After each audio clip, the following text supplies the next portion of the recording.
তেষাং শতচ যুক্তানাং ভজতাম প্রীতিপূর্বকম দদামি বুদ্ধি যোগাং মাম উপজান্তি তে। এই সুবুদ্ধিটা খেলবে যদি আপনি ভগবানের সাথে যুক্ত হয়ে ভজন করেন।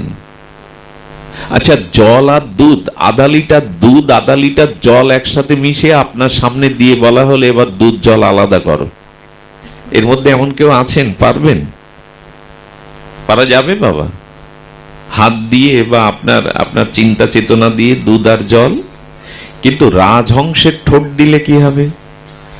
ওই প্রাণীটাও প্রভু এমন সৃষ্টি করেছেন, ও ঠোঁট দিলে রাজহংস দুধটুকু নিয়ে অসার জলটুকু রেখে দিতে পারবে। কেন আর কোন প্রাণীকে এই ক্ষমতা দেয়নি কেন গোবিন্দ? বললেন ওকে দিয়ে প্রমাণ করলাম আমি যদি চাই তো রাজহংসের মতো প্রাণীর মধ্যে ঠোঁটে এমন অলৌকিক ক্ষমতা দিতে পারি যে জল আর দুধ আলাদা করতে পারে। তেমন তুমি যদি আমাতে যুক্ত হয়ে আমার ভজন করো, আমিও তোমায় এই বুদ্ধি দেবো যে সংসার থেকে আমাকে কি করে আলাদা করতে হয়, এই মোহমায়া থেকে কি করে আমাকে লাভ করতে হয়, এই বুদ্ধিটাই আমি তোমায় দিয়ে দেব। আমাদের বুদ্ধি আছে অর্থ রোজগার করা, ব্যবসা বাণিজ্য চাকরি করা বুদ্ধি, ভগবান পাওয়া বুদ্ধি আমাদের কম আছে, কারণ আমরা ভজন না করলে এই বুদ্ধি আসবে না। এই জন্য বললেন গৌর গোবিন্দের ভজন করো, দদামি বুদ্ধি যোগাং, আমি তোমাকে বুদ্ধি দেব, সুবুদ্ধি দান করব, সুমেধা দান করব, সুমনীষা দান করব, যার দ্বারা তুমি আমাকে লাভ করতে পারবে। দেখুন, সংসারে যদি আমাদের বুদ্ধি হতো আমরা হরিনাম ছাড়া একজনও থাকতে পারতাম, অন্তত এই কলিহত যুগের হরিনাম ছাড়া আমরা কেউ থাকতে কেন জানেন? হরিনাম ছাড়া আচ্ছা, সাপের মাথায় কিছু কিছু সর্পের মাথায় মণি থাকে, তো মূল্যবান মণি, দুষ্প্রাপ্য মণি থাকে, তো আছে, এটা সাপের মাথায় মণি আছে। ভগবান সিদ্ধান্ত দিলেন, দেখো সাপের মুখে আছে বিষ, বিষাক্ত দাঁত বা বিষ আছে, কিন্তু মাথার একদম সেই একেবারে কাছাকাছি ওখানে মণি আছে। ওই মণি না মহামূল্যবান, ওই মণি শীতল, এক জায়গায় রাখলে গরম বস্তু শীতল হয়ে যাবে, ওর জ্যোতিটা শীতল, ও মহামূল্যবান। ভগবান বললেন কি এই সংসারটা সাপের বিষের মতো, হরিনামটা হলো মাথার মণির মতো শীতল ও মূল্যবান। তোমরা এখনো বোঝনি যে সাপের মাথায় মণি রাখো। আহারে, সংসার তো সাপ, সংসারের দংশন কে পাননি, জ্বালা কে পাননি? একজন উঠে দাঁড়িয়ে বলুন আমি আপনার বাড়ি চাকরগিরি করব, যে সংসারে আমি কখনো দুঃখ জরা ব্যাধি অশান্তি পাইনি, বলুন আমি আপনার বাড়ি বাথরুম পরিষ্কার করব। প্রধানমন্ত্রীকেও কাঁদতে হয়, 15ই আগস্ট আসলে শেখ হাসিনাকেও, তিনবারের প্রধানমন্ত্রীকেও তার মরা ছেলের মুখ দেখতে হয়। প্রধানমন্ত্রী, প্রাক্তন প্রধানমন্ত্রী খালেদা জিয়ার ছেলে যেদিন মারা যায় আমি লাইভে দেখেছিলাম, তার ছোট ছেলে মারা গেলে তিনি স্তম্ভিত হয়ে দাঁড়িয়েছিলেন। বললাম প্রধানমন্ত্রী হলে ওই সংসারের শোক তাপ থেকে কেউ মুক্ত নয়। তার মানে আমরা ধনী হই, মানি হই, পণ্ডিত হই, জ্ঞানী হই, সুস্বাস্থ্যের অধিকারী হই, সংসার বিষানলে দিবানিশি হিয়া, কে বলেছেন কথাটা? নরোত্তম ঠাকুর। সংসার বিষ আর অনল একসাথে, এক ব্যক্তিকে বিষ খেতে দিয়ে পেট্রোল দিয়ে জ্বালিয়ে দিলে যা হয়, তোমরাও জ্বলছো কিন্তু উপলব্ধি করতে পারছ না। তো সাপের মতো সংসার সর্বদা দংশন করে। ব্যথা কি পাড়ার লোক এসে দেয় আমায়? আকাশ থেকে কেউ ব্যথা দিতে আসে? ঘরের মানুষ যাদের জন্য সব করেছেন তারাই ব্যথায় দেয়, তারাই যন্ত্রণা দেয়, তারাই ভুল বোঝে, তারাই অবিশ্বাস করে। এই জন্য সাপ সর্পের মতো এই সংসার। কিন্তু যদি শান্তি পেতে চাও তাহলে এই বিষের উপরে, ফনার উপরে হরিনামের মুক্তা রেখে দাও, শান্তি পাবে। মুক্তা রেখে দাও। সেই বোধ তো আমাদের হয়নি গো। হরিনামকে যদি ভালোবাসতে পারতাম, হরিনামের তত্ত্ব যদি জানতাম, একমাত্র সংসার তাপ ত্রিতাপ জোড়ানোর একমাত্র উপায় হলো হরিকথার হরিনাম। তব কথামৃতম তপ্ত জীবনম। গোপীরা বলছেন তব কথামৃতম, হে গোবিন্দ, হে প্রাণনাথ, হে মনোহর, হে সুন্দর, তোমার কথাই একমাত্র জগতে অমৃত, আর কিছু অমৃত নয়। তোমার নাম, তোমার কথাই জগতে অমৃত, আর সব মৃত। আমি বলেছিলাম সেই অভিশাপটা হলো সসুখ বাসনা। সেই অভিশাপটা হলো শশুক বাসনা, শ্যামসুন্দর পণ্ডিত প্রবার, বিশ্ব নৈয়ায়িক আচার্য রাধাকুণ্ড তটাশ্রয়ী ভজনানন্দী ত্যাগ ও বিরক্তি মহাপুরুষ, তিনি বলেছেন সুন্দরী রমণীর আর ঘরে আগুন লেগে গেল, তার দাও দাও করে শাড়িতে আগুন ধরেছে, কাঠ টাট খসে খসে পড়ছে, বলে ওগো তুমিই তো বলেছিলে আমার জীবন মরণের সাথে আমাকে বাঁচাও। স্বামী কি করলো জানেন? স্বামী গিয়ে দেখলো আমি যদি ভেতরে ঢুকে উদ্ধার করতে যাই তাহলে ওই কাঠগুলো আগুনগুলো সঙ্গে সঙ্গে কি জানেন নিজে বাঁচবার জন্য ওখান থেকে পিছু হটে। এই হলো সংসার, এই হলো সংসার। ওটিতে যখন মাকে নিয়ে যায় না, ওটিতে গর্ভবতী মা ওটিতে নিয়ে যায়, আমি নিজে কানে শুনেছি ডাক্তারের পাশে থেকে, ওই সময় বলা হয় সন্তান বাঁচাতে গেলে মাকে মেরে ফেলতে হবে, আর মাকে বাঁচাতে গেলে সন্তান মারতে হবে। বাড়ির লোকদের মতামত নিলে কি বলে জানেন? গাছ বাঁচান তাহলে ফল, নিজের স্বার্থের জন্য গর্ভের সন্তানকেও কেটে হত্যা করে দেয়। এই হলো এই জগৎ। এই জন্য জগৎ নিয়ে মাতামাতি করতে যারা এসেছে, জগতের অনিত্য ভোগ সুখ নিয়ে যারা মাতামাতি করছে, তাদের দ্বারা আর যাই হোক ভগবত প্রাপ্তি, প্রেম ভক্তি প্রাপ্তি সম্ভব না। এই জন্য বারবার বলেছেন আসক্তিটা কমাও, অনেক হয়েছে। তুমি এই জন্মে শুধু ভোগ করনি, এর আগে 30 লক্ষ পশুজনিতে ভোগ করেছো, কত কোটি কোটি বার পুনঃ পুনঃ জন্ম নিয়েছো, সব দেহেই কাম ক্রোধ ভোগ করেছো। এই জন্মটা পেয়েছো ভজনের জন্য, ত্যাগের জন্য। এবার ফিরে এসো, এবার হরিনাম দিয়ে নিজের এই ভোগ সুখ থেকে চলে এসো। কিন্তু না, আমাদের কানে এটা যায়নি, আমরা ভোগ নিয়েই মেতে আছি। আমারটা ছাড়তে পারলাম না, আমি আমারটা ছাড়তে পারলাম না। আমাদের পণ্ডিত বলে দিয়েছেন, কথাটা কেউ রাগ করবেন না। বর্তমান অবস্থা কি জানেন? আগে 45 বছর 40 বছর বয়স হলে মানুষ ফুল হাতা শার্ট, আমরা দেখেছি ফুল হাতা শার্ট গায়ে দিত। এখন 70 বছরেরও বৃদ্ধ ডোরা কাটা গেঞ্জি গায়ে দিয়ে ইন করে ঘুরে বেড়ায়। এগুলো কিসের নমুনা? জগতের রুচির পরিবর্তন। আচ্ছা, 70 বছরের বুড়োর চুলকালি করা দরকার আছে? হাসি পাচ্ছে না শুনে আপনাদের? হাসি পাবে কি? আমরা আমাদের ঢেকে রাখতে চাই প্রকৃতির নিয়মকে। চামড়া স্লগ হয়ে গেলে আমরা মাইকেল জ্যাকসনের মতো প্লাস্টিক সার্জারিও করে আসি। এতে টিকে থাকা যাবে তো? প্লাস্টিক সার্জারি করে টিকে থাকা যাবে তো? যাবে না। এই জন্য সতর্ক হন।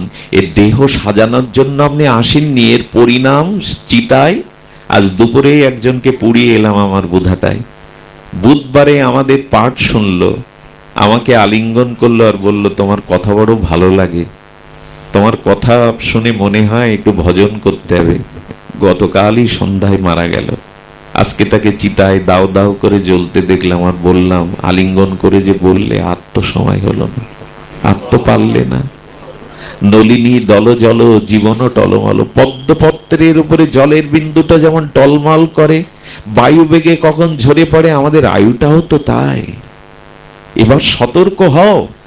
আর কত ভোগ করবে? প্রতি জন্মেই ভোগ করেছো এই দেহ ভোগ, দেহকে খাইয়েছো, দেহকে পুষ্ট করেছে। এবার অন্তত ত্যাগের মন্ত্র নাও, এবার অন্তত ফিরে এসো।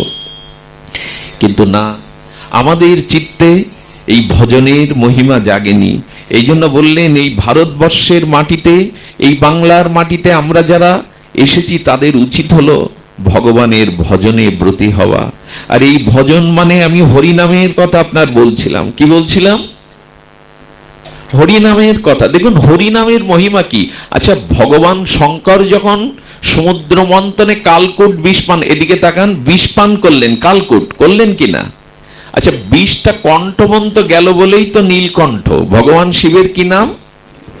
আচ্ছা, বিষ তাহলে মুখ থেকে, ভগবান শিবের মুখ থেকে কণ্ঠ পর্যন্ত গেছে বিদায় তো নীলকণ্ঠ। আচ্ছা, বুকে গেল না কেন? লাঞ্চে গেল না কেন? ওই পর্যন্ত গিয়ে থামলো কেন? বিষটা যদি মুখে না যেত, মুখে গেল, মুখগহ্বরে গিয়ে আবার কণ্ঠপন্ত এলো। যেহেতু ভগবান শিবের নাম নীল, প্রশ্ন করা হলো কেন ভেতরে গেল না? লাঞ্চে গেলেই তো বিষক্রিয়া করবে। কি বলল জানেন? বিষ আর ওর পরে নামতে পারিনি, নামার সাহস পায়নি। ভগবান শঙ্কর, সত্যম শিবম সুন্দরের প্রতিমূর্তি ভগবান শিব বললেন, আমি নিত্য নিরন্তর মহাযজ্ঞেশ্বর হয়ে আমার হৃদয়ে আমি রামকে বসিয়েছি, রাম নামকে বসিয়েছি। তো যার হৃদয়ে রাম থাকে, বিষ ওইখানে গিয়ে থেমে গেছে, কণ্ঠ পর্যন্ত গিয়ে বিষ হৃদয়ে যেতে পারেনি।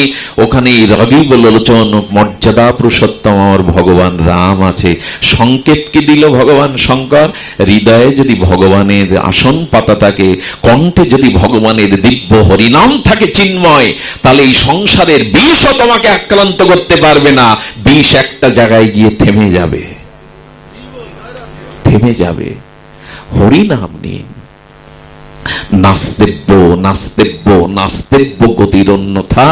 মহাপ্রভু শাস্ত্রের উক্তি দিয়ে বারবার দায়িত্বহীন কণ্ঠে কম্বকণ্ঠে ঘোষণা করেছেন, এই যুগে একমাত্র উপায় হলো হরিকথা হরিনাম গ্রহণ করা। এটা মুসলিমদের আত্মশুদ্ধির মাস, রমজান মাস। আমাকে একজন বলছেন, আচ্ছা নামাজ শব্দের অর্থ কি দাদা?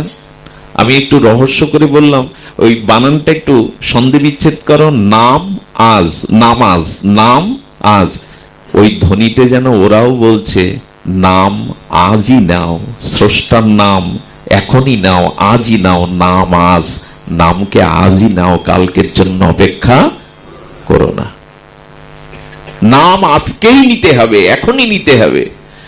আগামীকালের সূর্য তোমার জন্য উঠবে কিনা সে ভরসা নাই। আগামীকালের যে আমার জন্য সূর্য উদয় হবে এমন নয়। তাই বারবার মহাপ্রভু আহ্বান করছেন, নলিনী দল জল জীবন টলমল, এই ক্ষণভঙ্গুর জীবনে তুমি ভগবানের চরণাশ্রয় করো, হরি নামকে আশ্রয় করো। আচ্ছা, এই নামাশ্রয়ে রতি আসতে গেলে কি প্রয়োজন?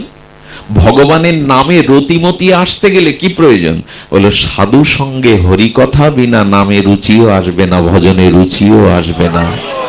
যতদিন সাধু কৃপা না হচ্ছে, মহৎ কৃপা না হচ্ছে, শ্রী গুরু করুণা না হচ্ছে, ততদিন ভজন জগতে আমরা প্রবেশ করতে পারবো না। ভগবানকে আমার মনে হবে কবে জানেন? নিজের মনে আগে তো ভালোবাসার, আচ্ছা যার প্রতি যার প্রগাঢ় ভালোবাসা আছে, আসক্তি আছে, তার কথা জোর করে মনে করা লাগে না, মনে জোর করে উদয় হয়, স্বাভাবিক উদয় হয়। যার প্রতি আপনার গাঢ় প্রীতি আছে, আসক্তি আছে, টান আছে, অনুরাগ আছে, তার কথা কি জোর করে মনে আনা লাগে? বরঞ্চ তাকে মন থেকে মুছে ফেলাও যায় না। তো ভগবানের প্রতি ভালোবাসাই যদি না আসে, তো জোর করে কি এটা হয়? জোর করে ওষুধ খাওয়ানো যায়, হরিনাম জোর করে করানো যায় না, ভগবত ভক্তি জোর করে করানো যায় না। এই জন্য শাস্ত্রে বলছে, আগে ভালোবাসাটা আসুক, মন আপনি থেকেই ছুটবে ওইদিকে। কেমন জানেন? বৎস, গো বৎস তরা, যেমন গাভীর বাছুরটা কোলে নিয়ে একজন ব্যক্তি না গাভী কিনেছে বাছুর সাথে, তো গোয়ালে তুলতে পারছে না, পারাটা সম্ভব না, কারণ অচেনা গোয়ালে গাভী মা উঠতে চাইছেন। এখন 5-6 জন ধরে ঠেলছে, কিন্তু ভারী গাভীমাকে, বলবান গাভীমাকে তুলতে পারছে না। এক সাধু বলছেন কি, গাভী ঘরে তোলার সহজ উপায়টা জানো না তোমরা? ওর বাছুরটাকে কোলে করে আগে আগে যাও, বিনা বল প্রয়োগই ও ঢুকবে বাছুরটাকে অনুসরণ করে। তো গোবিন্দের ভক্ত, সাধু ভক্ত হলো গোবিন্দের বাৎসল্য ভক্ত। ভক্তকে যদি হৃদয়ে নিতে পারো, ভক্ত সঙ্গ যদি করতে পারো, তাহলে গোবিন্দই তোমার পেছনে ছুটবে, গোবিন্দই তোমার পেছনে ছুটে বেড়াবে। এই জন্য সাধু সঙ্গ করো, মহৎ সঙ্গ করো। মহৎ কৃপা বিনা কোনো কার্যে ভক্তি নাই। দেখুন, ভগবানের ভক্তিটা মুখ্য, তবে ওটা ভক্ত সঙ্গ ব্যতীত, সাধু সঙ্গ ব্যতীত কারো কখনো পূর্তি হতে পারে না। এই জন্য শাস্ত্রে বারবার বলছেন, তুলায়াং লাভে না পিনা সর্গাং না পুনর্ভবাম ভগবত সঙ্গী সঙ্গস্য মর্তনাম কিমতা শিষা। ভগবান পেছনে ছুটে বেড়ায়, কার পেছনে? ভক্ত বা সাধুর পেছনে। লক্ষ্য করুন বাবা, একটু লক্ষ্য করুন লীলাটি। সাধুর পেছনে ছুটে বেড়ায় কেমন জানেন? মাধব দাস বাবাজি, কার নাম বললাম? নামগুলো মুখে নিলে আত্মকল্যাণ হয়, চিত্ত শুদ্ধ হয়। মাধব দাস বাবাজি, ইনি মাধব দাস বাবাজি জগন্নাথের সখা, আমাদের নীলাদ্রি শেখর পুরুষোত্তম জগন্নাথেরই পরম বান্ধব। উনি একটু মন দিন এদিকে শুনুন, উনি কি করেছেন, উনি লীলাচল ভূমিতে জগন্নাথের লীলা ভজন করতে করতে মনে হলো একটু বৃন্দাবনে যাব, ব্রজ দর্শন আমি একটু করব। তো উনি বেরিয়েছেন মা ব্রজ দর্শনে। আর ব্রজ দর্শনে আসতে আসতে উনি পথে ক্লান্ত হয়ে আর একটু আহারাদির জন্য এক বৈষ্ণবের গৃহে বলছেন, মা বড় অভুক্ত, আমি ক্লান্ত, আমাকে একটু প্রসাদ পাওয়াতে পারো? তো সেই বুড়িমা প্রসাদ রন্ধন করে ভোগ লাগিয়ে মাধব দাসকে আসন দিয়ে প্রসাদ দিয়েছে। দেওয়ার সাথে সাথে বুড়িমার চোখে জল। বললো, মা আমাকে সেবা দিয়ে কাঁদছো কেন? বললো, বাবা তোমার জন্য কাঁদছি না, কিন্তু তোমার একটা ভুল হয়ে গেছে। কি ভুল ধরলো জানেন? বলে, তোমার পেছনে অতটুকু বালককে তুমি এই কষ্ট করে পথশ্রান্ত ক্লান্ত রৌদ্র মাখা কষ্ট করে বাচ্চাটাকে এনেছো কেন? নীল বাচ্চাটা নীল হয়ে গেছে রৌদ্র পুড়ে। তার মানে মাধব দাস বৃন্দাবনের উদ্দেশ্যে যেই পাই বাড়িয়েছে, গোবিন্দ বালক রূপে মাধবের পেছনে পেছনে চলেছে। বুড়িমা মনে করেছে ওনার সাথে কোনো সন্তানকে উনি নিয়ে আসছেন বৃন্দাবন দর্শনের জন্য। কারণ উনি যখন আহার পাচ্ছেন তখন পেছনে দাঁড়িয়ে দাঁড়িয়ে গোবিন্দ আর বালক মূর্তিতে, বাল গোপাল মূর্তিতে দাঁড়িয়েছেন। বুড়িমা মনে করেছে ওকে কষ্ট করে হাঁটিয়ে এনেছে, রৌদ্রে পুড়ে গেছে, নীল হয়ে গেছে। মাধবদাস বলছে, আমি তো কাউকে আনিনি। বলে, তোমার পেছনে দাঁড়িয়ে দাঁড়িয়েই তোমার সেবা দেখছে। ভক্তের মহিমা কেমন জানেন? এই মাধব দাস বাবা বৃন্দাবনে প্রথম শ্রী বাকি বিহারীতে গিয়েছিলেন। বাকি বিহারীটা খুব প্রসিদ্ধ বৃন্দাবনে। হরিদাস দাসজি এই বিগ্রহকে প্রতিষ্ঠা করেন। বাকি বিহারীর মন্দিরের যে বিগ্রহ দেখেন আপনারা, সমস্ত বৃন্দাবনকে মাতিয়ে রেখেছে শ্রী বাকি বিহারী। এই বাকি বিহারীকে শ্রী হরিদাস দাসজি ভজনের দ্বারা উনি প্রকট করেছিলেন। সেই মূর্তি আজও আছে বৃন্দাবনে। তো বাকি বিহারীতে উনি গেছেন দর্শন করতে। গেলে ওইখানে ওনার আছে কাঁচা ভিজানো ছোলা দিয়েছে মাধব দাস বাবাকে। উনি কি করেছেন, প্রসাদ না করে তো পান না, উনি যমুনার তটে এসে তুলসী দিয়ে বাকি বিহারীকে নিবেদন করে ওটাই প্রসাদ করে পেয়েছে। আর হরিদাস দাসজি উনি কি করতেন জানেন, প্রায় সময় 56 ব্যঞ্জন দিতেন তার বাকি বিহারীতে। এখনো ভোগের প্রসাদের খুব সমারোহ। উনি 56 ব্যঞ্জন রান্না করে দিয়েছেন। আর উনি ভজনের দ্বারা, ওনার ভজন শুনবেন, ওনার শিষ্যই হলো, এই হরিদাস দাসজির শিষ্য হলো আদনাকালের সুরের অন্যতম সম্রাট তানসেন। নাম শুনেছেন না? ইনি মল্লার রাগের দ্বারা আকাশ থেকে বৃষ্টি নামাতে পারতেন। হ্যাঁ, দিল্লির সম্রাট আকবর তার নবরত্নের সভাতে তানসেনকে রেখেছিলেন। তানসেনের কার শিষ্য শুনুন, এই হরিদাসজির শিষ্য, যিনি বাকি বিহারীকে প্রতিষ্ঠা করেন। তানসেনকে একদিন বলছেন, এখানে তো মিউজিশিয়ান নেই, তবলা হারমোনি বাদক সেতার বাদক নেই, তো খালি কণ্ঠে কি আপনার কণ্ঠে একটা গান শুনতে পারি? তানসেন কি বললেন জানেন, আমি যদি গাই তো যন্ত্রগুলো আপনিই বেজে যাবে, শুনুন। ভাবা যায় এরা কত বড় সুরের সম্রাট। উনি সঙ্গীত ধরলেন, গুরুজির নাম ধরে, সঙ্গে সঙ্গে স্বপ্রণোদিত হয়ে সমস্ত মিউজিক গুলো বাঁশিগুলো অবাক হয়ে গেলেন। বললেন, আপনার কে গুরুদেব? কে আপনার? বললেন, আমার গুরুদেব আছে, তবে তার কাছে কেউ যেতে পারবে না। কারণ কি? আমি দিল্লির সম্রাট আকবর, আমি তার সঙ্গীত শুনতে পারবো, আমি দিল্লীশ্বর। বললেন, দিল্লীশ্বর হন আর যেই হন, শ্রী গুরুদেবের সঙ্গীত এক বাকি বিহারী রাধা মাধবকে ছাড়া তিনি কাউকে শোনান না। এই গান একমাত্র রাধা মাধবকেই তিনি শোনান, আর কাউকে। এই যে ভাগবত পাঠ, এই যে হরিনাম, এটা লোকের মনোরঞ্জনের জন্য নয়, দর্শককে মাতানোর জন্য নয়, এটা যার গুণ, যার সুর, তাকে সন্তুষ্টির জন্য। কারণ ভাগবত যেখানে হয়, হরিনাম যেখানে হয়, সবার আগে শ্রোতা হয়ে রাধা মাধবী আসেন শ্রবণের জন্য। যত্র গায়ন্তি তত্র তিষ্ঠামি নারদ। ভগবানের কথা ভগবানই শোনেন। এই জন্য বক্তার বা গায়কের এই মনোভাব থাকা উচিত না, আমি এখানে আসরটা মাতিয়ে যাব, পুনরায় যাতে আমার ডাক হয় না। এগুলো নিজেকে ঠকানো, এগুলো নিজেকে বঞ্চনা করা, যার গান তাকেই শোনানো। কবিগুরু এই জন্য একটা লাইনে বলে দিয়ে গেছেন, তোমার পূজার ছলে তোমায় ভুলে থাকি, যেন তোমার গান গাইতে এসে অন্যকে না শোনায়, তোমায় যেন ভুলে না থাকি। তো আমার গুরুদেব রাধা মাধবকে ছাড়া কাউকে সঙ্গীত শোনান না। আকবর যখন বললেন শিষ্য যখন এরকম, তার গুরু কেমন হতে পারে, যে মল্লার রাগে আকাশ থেকে ঝরঝর করে বৃষ্টি নামায়। বললেন কৃপা, তুমি আমাকে দয়া করো, তোমার গুরুজির কণ্ঠে একদিন গান শুনিয়ে দাও। বললেন একটা উপায় করতে পারি, আপনি সম্রাট, আপনার কথা উপেক্ষা করতে পারি না, তবে ওনার সামনে বসে শুনতে পাবেন না। উনি নিকুঞ্জ বনে বসে তার সুখময়ী রাধা মাধবকে যখন সুরের দ্বারা আরাধনা করবেন, আপনি অন্তরালে রেখে এই সুর কানে শুনতে পারেন, যদি পান তো আপনি ধন্য হয়ে যাবেন। উনি কি গান গাইলেন জানেন? উনি যে রাগটা গাইছিলেন আমার মনে নেই, হরিদাসজি ইমন কল্যাণ রাগে উনি রাগিনী ধরেছেন। সেই রাগিনী শুনে সম্রাট আকবর মূর্ছিত হওয়ার আগে বললেন, আহা এ কি সঙ্গীত! এই আহা করে উঠলেন। এই শব্দ শোনার সাথে সাথে হরিদাসজি বন্ধ করে বললেন, কোন পাষাণ্ড এখানে, আমার অনুমতি বিনা আমার রাধা মাধবের সুর কোন পাষাণ্ড শুনছে এখানে, কে? উনি ওনাকে বলেছিলেন, আপনি এই মুহূর্তে চলে যান, অভিশাপ আপনাকে দেব না, তবে আপনি চলে যান।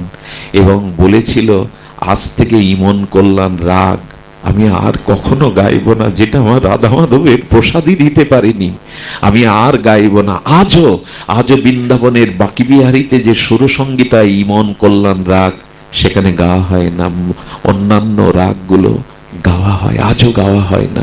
তো এই হরিদাসজি 56 ব্যঞ্জন রান্না করে বাকি বিহারীকে দিয়েছে। বাকি বিহারী বলছেন, এদের সাক্ষাৎ বিগ্রহ, এদের সাক্ষাৎ সচ্চিদানন্দ তত্ত্ব, এটা পাথর মূর্তি নয়।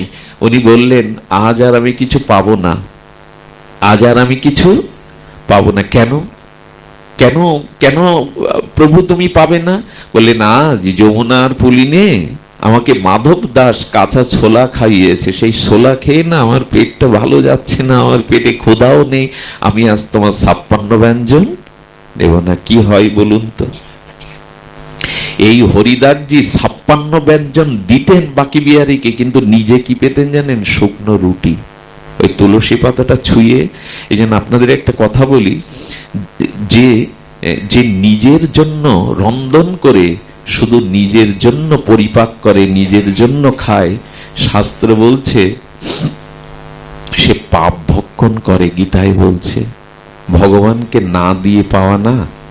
প্রতিবেশী কেউ অভুক্ত আছে কিনা, হিন্দু ধর্মে নিয়ম আছে, গ্রাস মুখে তোলার আগে চারিপাশটা ভালো করে দেখতে হবে, কোনো অভুক্ত প্রাণী আমার দিকে তাকিয়ে আছে কিনা। এটা সনাতন রীতি।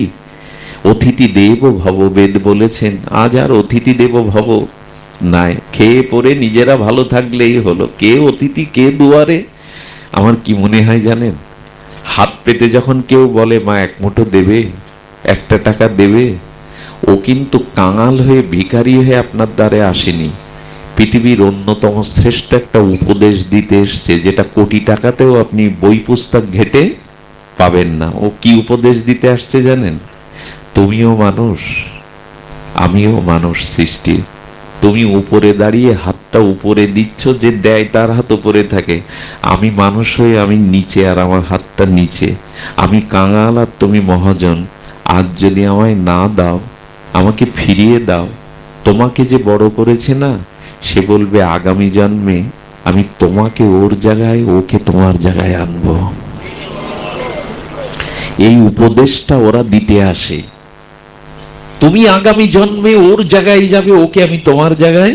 যাদের ধন আছে সৎ কাজে ব্যয় করে না, ভগবত কাজে, সমাজ কল্যাণে ব্যয় করে না, গোবিন্দ বললেন হাতে ঝুলি নিয়ে ভিখারি করে আগামী জন্মে আমি তাকে রাস্তার পাশে দাঁড় করিয়ে দেব। যাদের বিদ্যা আছে, মেধা আছে, জ্ঞান আছে, জাতির বা সমাজের, বিশ্বের কল্যাণে ব্যয় করে না, গোবিন্দ বললেন তাদের আমি বৃক্ষ করে জন্ম দেব। সে পেয়েছিল কিন্তু অন্যের কল্যাণ করেনি। এইসব ছোট ছোট কথাগুলো আমি বারবার পথ হারিয়ে যাচ্ছি। বলছিলাম ভক্ত কৃপা, ভক্তের পেছনেই ভগবান। ভক্ত সঙ্গের দ্বারাই হরিদাসজি চলে গেলেন যমুনা পুলিনে, বললেন মাধব দাস, প্রণাম করে বলছেন বাবা আপনি প্রণাম্য, আপনি আমার ভগবানের সখা বন্ধু, কিন্তু আপনাকে একটা কথা বলি, আচ্ছা আপনি সাধারণ কিছু পান, কিন্তু ভগবান তাকে আপনি ছোলা খাইয়ে তার পেটটাই নষ্ট করে দিলেন। বলছেন কি বলছো তুমি? বললো আমার ঠাকুর আজ 56 ভোগ পাবে না, তুমি ছোলা খাইয়েছো, কাঁচা ছোলা, তাতে আমার বাকি বিহারীর উদর পরিপূর্ণ হয়ে গেছে, কিছু খেতে পাচ্ছে না। উনি বললেন খেতে যদি হয় তুমি চানা চিবাও, কিন্তু রাধা মাধবকে চানা দিও না, তাকে ভালো কিছু দাও, এইটা আর করো না। এদেরই কাছে ভগবান বাধা। এরকম নিষ্কিঞ্চন ভজনানন্দী অনিন্দুক সাধু সঙ্গ যতদিন না হবে না, ততদিন আমাদের চিত্ত মার্জিত হবে না, আমাদের চিত্তে ভক্তির এটা ছোঁয়াছে রোগ। করোনাকালীন সময় যেমন একটা ছোঁয়াছে বাতাবরণ চলে গেল, তেমনি যার হৃদয়ে ভগবানের ভক্তি আছে, বিশুদ্ধ ভজনানন্দী অনিন্দুক কপটশূন্য সাধু, তার সঙ্গ করলে তার হৃদয়ের ওই ভজন কণাটা আপনার ভিতরে সংক্রামিত হয়ে যাবে, যাবেই যাবে। রোগ জীবাণু যেমন সংক্রামিত হয়, আপনার মধ্যেও এটি সংক্রামিত হয়ে যাবে। এই জন্য দয়া করে ভক্ত সঙ্গ করুন। আর ভক্ত সঙ্গ করলেই কি হয়, সাধু সঙ্গে কৃষ্ণ কথা পাওয়া যায়। সামাজিক কথা এরা, এখানে কি রাজনৈতিক কথা একটা হবে? সাধু সঙ্গ কৃষ্ণ কথা আলাপন। এই জন্য উকিলের কাছে গেলে দুটো উকিল এক জায়গায় হলে, দুটো ব্যবসায়ী এক জায়গায় হলে, দুজন ডাক্তার এক জায়গায় হলে তো তারা তাদের পেশার কথা বলবে। এই জন্য হরি কথা সাধু সঙ্গে ছাড়া মেলে না। সাধু সঙ্গ করুন, হরি কথা শ্রবণ করুন, এটাই হলো ভজন পথের, ভক্তির পথে, প্রগতির পথের, প্রাপ্তির পথের একমাত্র দিগদর্শন, একমাত্র উপায়। সাধু সঙ্গের কথা মনে পড়লো মানে এটা খুব প্রসিদ্ধ একটা সত্য ঘটনা, শুনুন তাহলে প্রাণ জুড়িয়ে যাবে। সাধু সঙ্গের মহিমাটা কিভাবে ব্যক্ত করেছেন পুরাণে। ঘটনাটা হলো এক জঙ্গলের মধ্যে দাদাস মানে 12 জন দস্যু, তারা দস্যুবৃত্তি করে পাহাড় জমিয়েছে সমস্ত সম্পদের। তো আজকে জমিদার বাড়ির মেয়ের বিয়ে, কালকে আজকে গয়না টাকা পয়সা আনা হয়েছে, ওই বাড়িতেই টার্গেট। এই 12 জন দস্যু সন্ধ্যাবেলায় কার কি ডিউটি, কারণ ডাকাত যারা করে তাদের এক একটা, কেউ সেন্টিতে থাকবে, কেউ তালাটা ভাঙবে, থাকে না বাবা। ওরা পরিকল্পনা করতে করতে দেখে তালা ভাঙার যিনি সদস্য, তিনি আজ অসুখের কারণে আসতে জানিয়েছেন আমি যেতে পারবো না। বলেন এটা জমিদার বাড়ি, বন্দুক আছে, সেনা টেনা গার্ড আছে, আজকের এখানে একজন অবরাগলে যদি ধরা পড়ি শেষ, আর যাওয়া যাবে না। হঠাৎ করে বুদ্ধিমান একজন দস্যুর মধ্যে বলছেন, আচ্ছা আমি এই প্রতিদিন যখন আসি আমাদের আস্তানায়, দেখি এক কুটিরের ভিতরে একজন বসে বসে জব করে, তাগড়া যুবক, বেশ শরীর স্বাস্থ্য, ওকে কাজে লাগালে হয় না? বললেন ওকে তো কাজে লাগানো যায়। বন্দুকের নল ধরে ডেকে এনে বলল কি তোমাকে সেন্টিতে থাকতে হবে, আজ আমাদের সাথে ডাকাতি করতে হবে, রাজি না হলেই যে পিস্তল যদি বন্দুক যদি ছোঁয়ায়, বললো প্রাণটা তো আগে বাঁচায়। তো বললেন ঠিক আছে আমি যাব। ডাকাতি হলো। ভোরবেলা যখন সম্পদ ভাগ করে ওর টাকা পয়সা ওকে দিচ্ছে, এই ধর্ম ওদের আছে, টাকা পয়সা দিচ্ছে, তখন বলে এগুলো আমি নেব না, আমার গুরু মহারাজের নাম করে, হরি নাম করে আমি ভিক্ষা করে 2-3 বাড়ি যা পাই তাই ফুটিয়ে পাই, এগুলো তোমরা ভাগ করে নাও, আমার প্রয়োজন নাই। হঠাৎ করে যে ওকে ডেকে এনেছিল সে সর্দারকে বলছে, একটা জিনিস লক্ষ্য করেছেন, আজকে ডাকাতি করতে গিয়ে আমাদের ভিতরে খুব বেশি ভয় সন্ত্রস্ত আমরা, আর নির্বিঘ্নেই কাজটা হয়ে গেছে। এই ঈশ্বর ফিশ্বর ডাকে এর কোনো অলৌকিক কিছু হতে পারে, সর্দার একে রেখে দিলে হয় না, একে রাখলে হয় না সাথে, একে নিয়ে গিয়ে আজকে আমরা কোনো উদ্বিগ্ন হয়নি। সর্দার বলছে ভালো কথা বলেছি, তো লোভও নেই, সোনা দানা পেয়ে বলছেন আমি ভিক্ষা করে খাই, এগুলো প্রয়োজন নেই, এই তোমাকে থাকতে হবে। সাধু তো বোকা না, ভগবানের ভজন করে তো ওর মাথায় অন্য বুদ্ধি এসে গেছে, যদি এদের ফেরাতে পারি প্রভু, তোমায় দায়িত্ব তো দিয়েছো। বলেন আমি রাজি আছি, আমি তোমাদের সাথে রাজি আছি, মাস 30 দিনের আমি 29 দিন তোমাদের সাথে ডাকাতি দস্যুতা করব, কিন্তু একদিন আমার আজ্ঞা অনুযায়ী, আমার উপদেশ অনুযায়ী তোমাদের চলতে হবে। রাজি থাকো তো? আছে, নাহলে মৃত্যুকে আমি ডরাই না। ডাকাত সর্দার এসে বলছে, আরো বোকা, 29 দিন আমাদের সাথে? আরে চাকরি যারা করে তারাও তো সাপ্তাহিক ছুটিতে ভোগ করে, আমরা একদিন ছুটি কাটাবো ওর সাথে? বোকা, রাজি। 29 দিন ডাকাতি হলো, দস্যুবৃত্তি হলো, সোনা দানা টাকা পয়সা জোগাড় হলো, কালকে ওর দিন। আচ্ছা তুমি বলো কি কি সূচিতে আছে সকাল থেকে? বলো সকাল না, কাল ভোরে উঠতে হবে তোমাদের। আর তোমাদের আস্তানায় তো আমি ছিলাম, আমার আস্তানায় কাল সকালে যাবে। কাল সকালে ভোরবেলা যাবে। কি করেছে জানেন? ভোরবেলা যাওয়ার পরে দেখছে একজন পরামানিককে রেখেছে, ক্ষৌর কর্ম নরসুন্দরকে। বললেন এগুলো কেন? বলে এখন আজকের দিন আমার, 29 দিন আমি তোমাকে তো কথা দিয়েছ, আজকে তোমাদের এই চুল দাড়ি ক্ষৌর করবে ও, মাথা মুন্ডন করে। ডাকাত গোপে হাত বুলাচ্ছে, ওদের তো ওগুলো বাহার। বলে এইগুলো কাটলে? বলেন সর্দার মেনে নিন, ও তো একদিনের জন্য বলেছেন, আবার ওটা গজাবে। আচ্ছা ক্ষৌর কর্ম করা হলো, সরোবর থেকে, জঙ্গলের সরোবর থেকে স্নান করিয়ে আনা হলো, ওদের দাদা সঙ্গে রাধাকুণ্ডে তিলক করে দিলেন, ধুতি পরিয়ে দিলেন, আসন পেতে বসতে দিলেন, আর বললেন তোমরা এখানে বসে বসে অন্তত 108 বার আমার এই ভগবানের নাম তোমরা জপ করো। শ্রদ্ধা না হলেও, রুচি না হলেও করো। এই নাম যখন জপ করছে, ওদিকে কি ঘটেছে জানেন? ও সারাটা রাত কেঁদেছে, হে রাধা মাধব, আমি যদি তোমার নাম, তোমার চরণে আমার কিঞ্চিত ভক্তি থাকে, আমি আমার ভক্তি ওদের দান করলাম, ওদের পথ দেখাও, ওদের সুমতি দাও। আপনারা জেনে রাখুন, আপনার অজান্তে অন্তরালে কোনো ভক্ত যদি আপনার জন্য এরকম প্রার্থনা করে না, সঙ্গে সঙ্গে ভগবান সেই প্রার্থনা তিনি মঞ্জুর করে নেন। ভক্তের আশীর্বাদ, শ্রীগুরু করুণা। হরিদাস ঠাকুরের আশ্রমে বেনাপোল পাটবাড়িতে লক্ষ হীরার মতো পতিতা গেল, কোনো কথাই হয়নি হরিদাসের সাথে, ইশারায় বসতে বলেছে, চলে গেছে। 3 দিনে একজন পতিতা বৈষ্ণবী হয়ে গেল। কি করে গেল জানেন? হরিদাস বলেছিল, হে নাম প্রভু, আমি যদি নাম নিয়ে থাকি, এই নামের কৃপা আমি ওকে দান করলাম, ওর চিত্তবৃত্তি ঘুরিয়ে দাও, ওর চিত্ত শুদ্ধ করে দাও। এই হরিদাসের প্রার্থনার দ্বারা 3 রাত্রিতে এই লক্ষ হীরার মতো পতিতা পরম বৈষ্ণবী হয়ে গেল।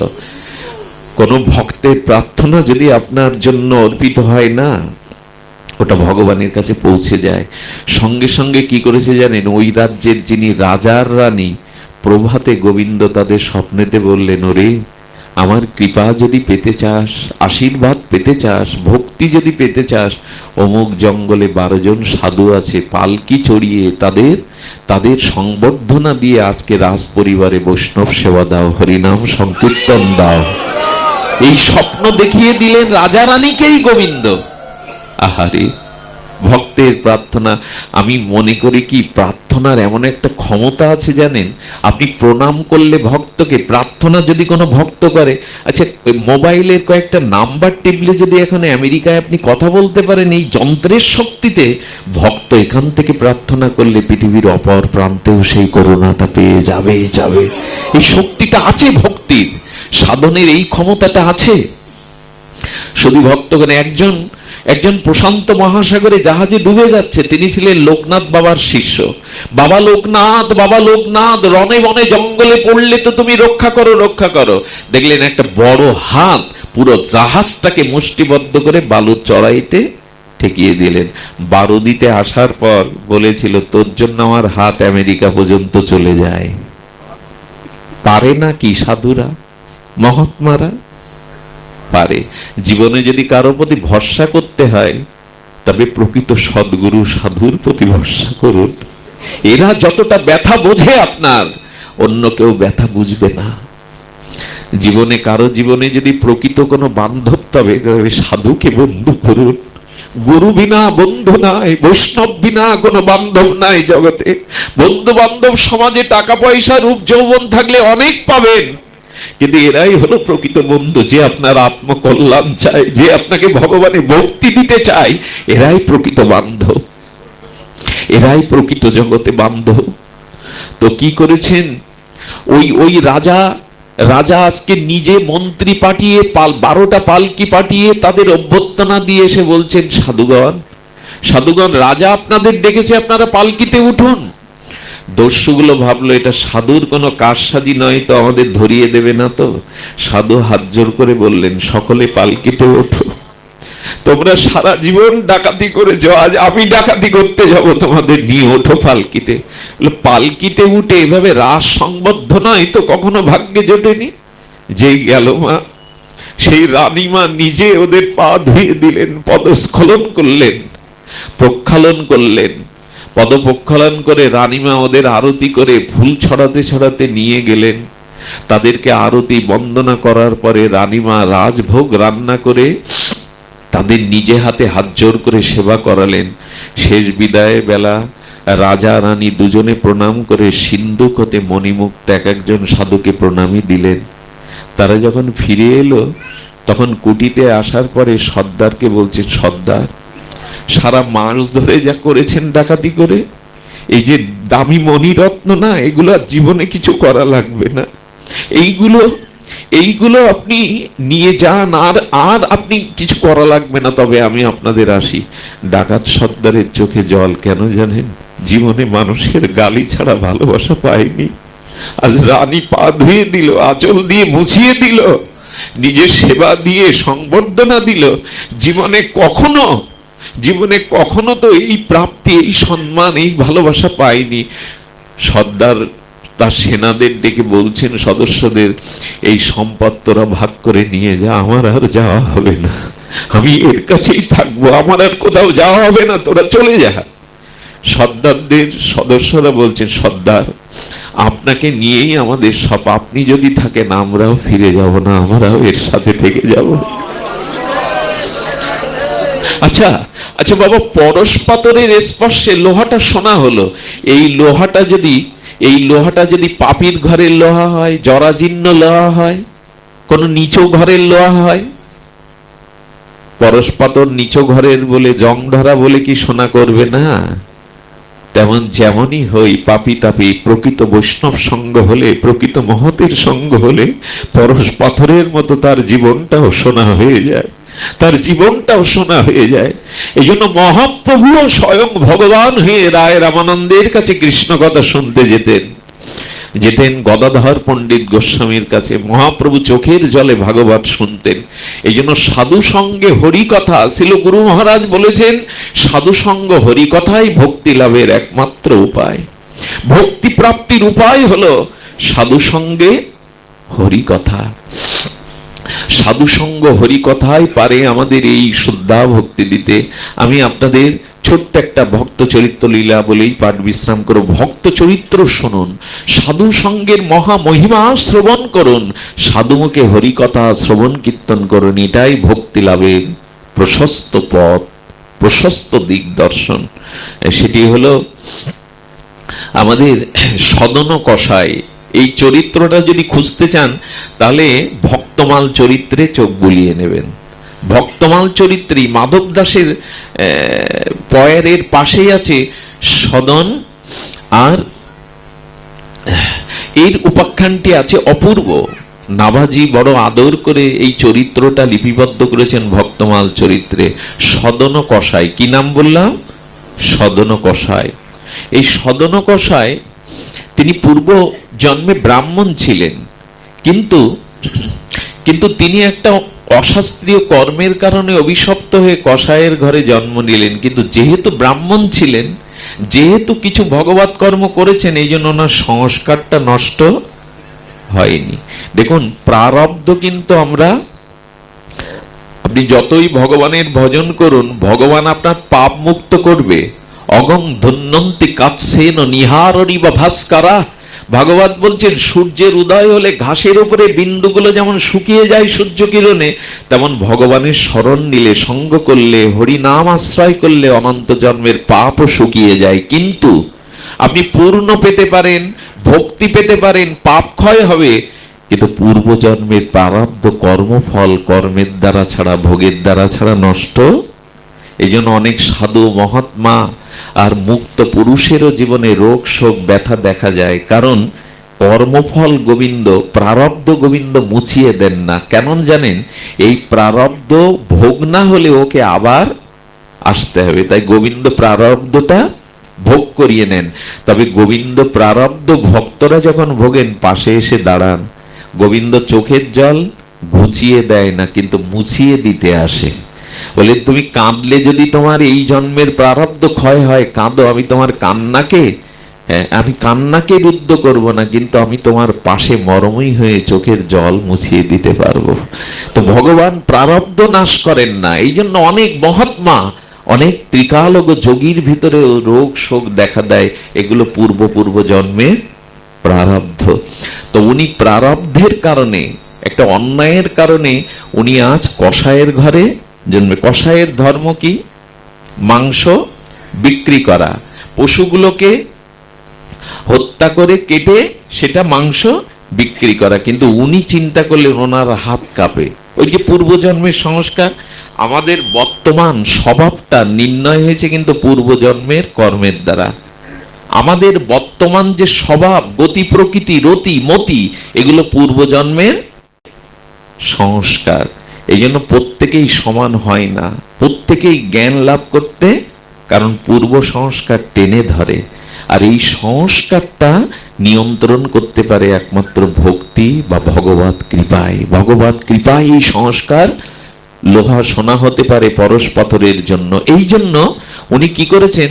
উনি আর পশু হত্যা করেন না, কিন্তু ওনার পেশা ওটা, ওনার পেশা ওটা। আচ্ছা, পাখি যদি মাছ ধরে জীবিকা নির্বাহ করে, আহার করে, ওটা কি ওর অপরাধ? অপরাধ না। সাধু মাছ না খেতে পারে, কিন্তু মাছ খাওয়াটা পাখির জন্য কোনো, ওইটা ওর প্রকৃতিজাত খাদ্য, ওইটাই ওকে পেতে হবে, ওটাই ওর ধর্ম। তখন যার যা পেশা আছে, ক্ষত্রিয় বৈশ্য শূদ্র, সেই পেশায় যদি সে নিয়োজিত থাকে, কর্তব্য কর্ম করে, তবে তার উন্নতি ওইখান থেকেই শুরু হয়। কোনো পেশা ছোট নয়, কোনো জাতি, কোনো বর্ণ ছোট নয়, যদি তার স্বাভাবিক পেশাকে ধরে সে নিয়ম নীতি আদর্শ মেনে চলে। রুহিদাস জুতো সেলাই করত, কিন্তু তিনি পরম বৈষ্ণব হলেন। তার সেবা না দিলে ঘন্টা বাজলো না পাণ্ডবদের। তাহলে ওই পেশা কি তাকে নিচু করতে পারলো? পারলো না। তো এই জন্য যার যেটা পেশা কর্ম, এটা কখনো হীন নয়, এটা নিচু নয়, যদি পেশাটাকে আদর্শের সহিত আপনি পালন করেন। তো উনি কি করছেন?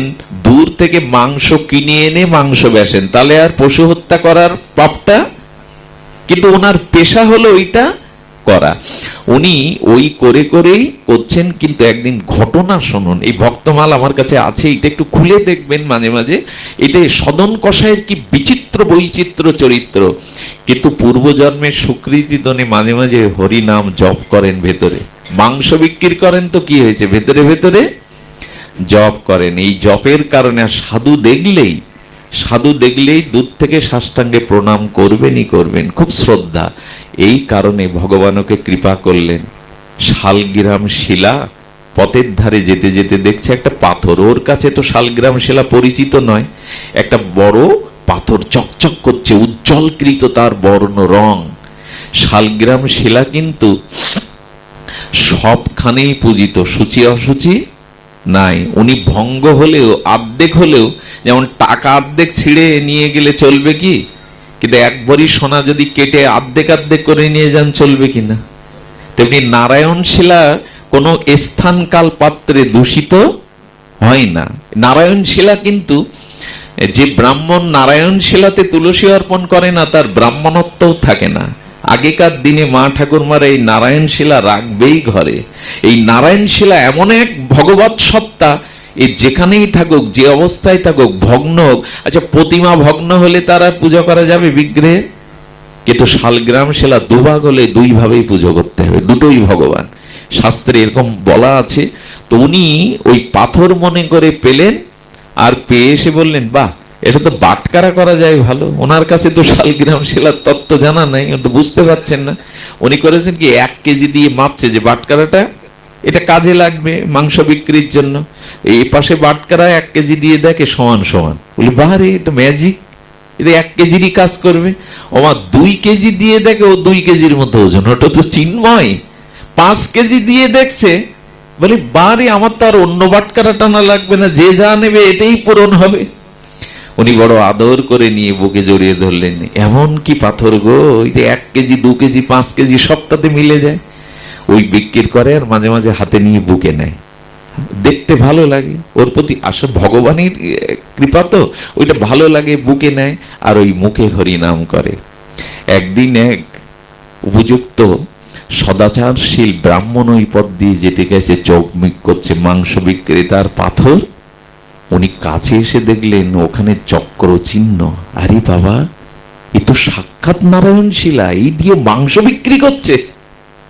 আশ্চর্য। তখন বললেন, বাবা ওনাকে তো আর বলতে পারছি না, বললেন বাবা তুমি যা নেবে নাও, তোমার এই বাটকারাটা আমায় দিতে হবে বাবা, তুমি যার বিনিময় হয় এটা আমাকে কৃপা করে দাও। তো উনি বললেন, আপনি ব্রাহ্মণ, হাত জোড় করছেন কেন? আমি যা আয় করি তার অর্ধেকটা সাধু সেবায় দেওয়ার জন্য আমার প্রাণ খুব কাঁদে, আপনি নিয়ে নেন না, এটা একটা বাটকারা কি হবে। ব্রাহ্মণ নিয়ে গিয়ে তাকে উপযুক্ত শুদ্ধ করে অভিষেক করছেন, দধি দিগ্ধ, ঘৃত মধু আর সমস্ত তীর্থের জল দিয়ে অভিষেক করে সিংহাসনে বসে অষ্টদল তুলসী দিয়ে পূজা আরতি করতে লাগলেন। পরের দিন রাত্রে নারায়ণ শিলা বললেন, আমাকে আমার জায়গায় দিয়ে এসো, আমি তোমার এখানে কষ্ট পাচ্ছি। ভাবা যায় মা ভক্তি কি জিনিস, আমি কষ্ট পাচ্ছি। স্বপ্নের মধ্যেই বলছে, প্রভু ছিলে মাংস বিক্রেতার বাটকারা হয়ে, মাংসের মধ্যে আমি তোমাকে অভিষেক করে সিংহাসনে আসনে রেখে পূজা আরতি ভোগ লাগাচ্ছি, এখান তোমার কষ্ট হচ্ছে? কষ্ট হচ্ছে এই কারণে ও মনে মনে আমাকে নাম শোনাতো, আমাকে নিয়ে যখন বুকে নিত না, ওর ওই সরল ভালোবাসাটা আমাকে বড় মোহিত করেছে, আমার এখানে থাকতে মন চাইছে না, আমাকে ওখানেই নিয়ে যাও। ভগবানের আদেশ লঙ্ঘন করতে পারে? সকালবেলা ওর কাছে গিয়ে বললেন, কে গো ভাই তুমি, কে তুমি? আমি তোমাকে চিনতে পারিনি, আমি অনুভব করতে পারিনি তুমি কোন স্তরের। আমি মাংস বিক্রেতা মনে করে ভুল করেছি। ওগো, তুমি যেটা পেয়েছো এটা সাধারণ নয়, এটা সাক্ষাৎ ভগবান, সাক্ষাৎ নারায়ণ শিলা, চক্রবর্তী চিহ্ন এতে। বললেন, বুকে জড়িয়ে ধরে কাঁদছেন আর বললেন, তোমাকে দিয়ে আমি বাটকারা বানিয়েছি ঠাকুর, এ ব্যবসার আমি ভিক্ষা করে খাবো তোমায় বুকে নিয়ে, আমি এ ব্যবসার করব না। ভিক্ষা করেন, ভোগ লাগান, মনে হলো আর সংসার না। এই দেখুন, ভগবানের কৃপায় উনি তখন লীলাচলে পুরুষোত্তম ক্ষেত্রে যাওয়ার জন্য পা বাড়ালেন। মাঝগানে গ্রামে এসে, ঘটনাটা খুব দুর্ঘটনা, সুঘটনা না। মাঝগানে গ্রামে এসে উনি তো ভজন করেন, পূর্ব জীবনে ব্রাহ্মণ ছিলেন। ওনার যৌবন, দীপ্ততা, সৌন্দর্য দেখে এক নষ্টা রমণী, স্বামী পতিভ্রষ্টা নষ্টা রমণী বলল কি, সাধু বাবা আমার গৃহে আজ আপনাকে থাকতে হবে, আতিথ্য গ্রহণ করতে হবে। খুব ঘটা করে আর কপটতা করে প্রণাম করে নিয়ে গেল। রাত্রে কি করেছে জানেন? গভীর রাত্রে এসে বলছেন, আমি নিবেদন করছি আমাকে আপনি গ্রহণ করুন, আপনি আপনার রূপে গুণে মোহিত, আমাকে আপনাকে গ্রহণ করতেই হবে। উনি বলছে, মা এটা কি প্রস্তাব সন্তানকে, এটা তুমি করতে পারো না। বলছেন, আমি একটা জিনিস বলি, কাম যখন ভেতরে আসে না, পৃথিবীর সেই মানুষ হেন কাজ নাই গর্হিত যে সে করতে, কামনা যেই আসে না বুদ্ধিভ্রষ্ট হয়ে যায়, বুদ্ধিটা কাজ করে না। যখন বলছেন তোমাকে মেনে নিতেই হবে, আমার উদগ্র বাসনা তোমাকে পূর্ণ করতে হবে, উনি বললেন আমি মরে গেলেও এটি করতে পারবো না, আমি তোমাকে মায়ের দৃষ্টিতে দেখি।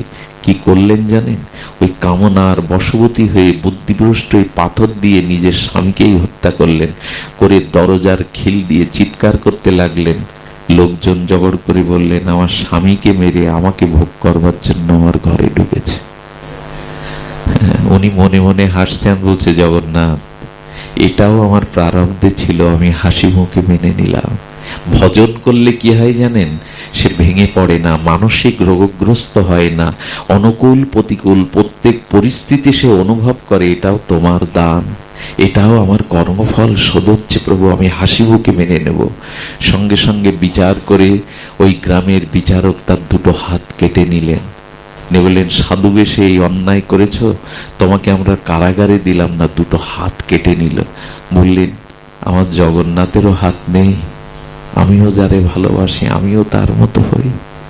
ভক্ত হলে এটা পারে, ভক্তি থাকলে না প্রতিকূল অবস্থার মধ্যেও ভগবানের কৃপাকে ভজন করার এটাই তো মহিমা। ভেঙে পড়ে না তারা, শেষ হয়ে যায় না। নমে ভক্তা প্রণশ্যতি, আমার ভক্তের বিনাশ, সে ভেঙে পড়ে না। সংসারে অন্তত ভালো থাকার জন্য ভগবানের ভজন করা দরকার, বিপদকেও সম্পদ মনে হয়। ভজনের মহিমা এটা।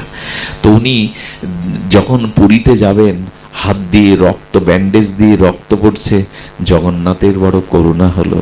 পান্ডাদের বলল, পালকি নিয়ে যাও, আরতি বরণ ডালা নিয়ে যাও, আমার পরম ভক্ত আমার কাছে আসছে, তার পথে কষ্ট হচ্ছে, যাও পালকিতে বরণ করে তাকে নিয়ে এসো।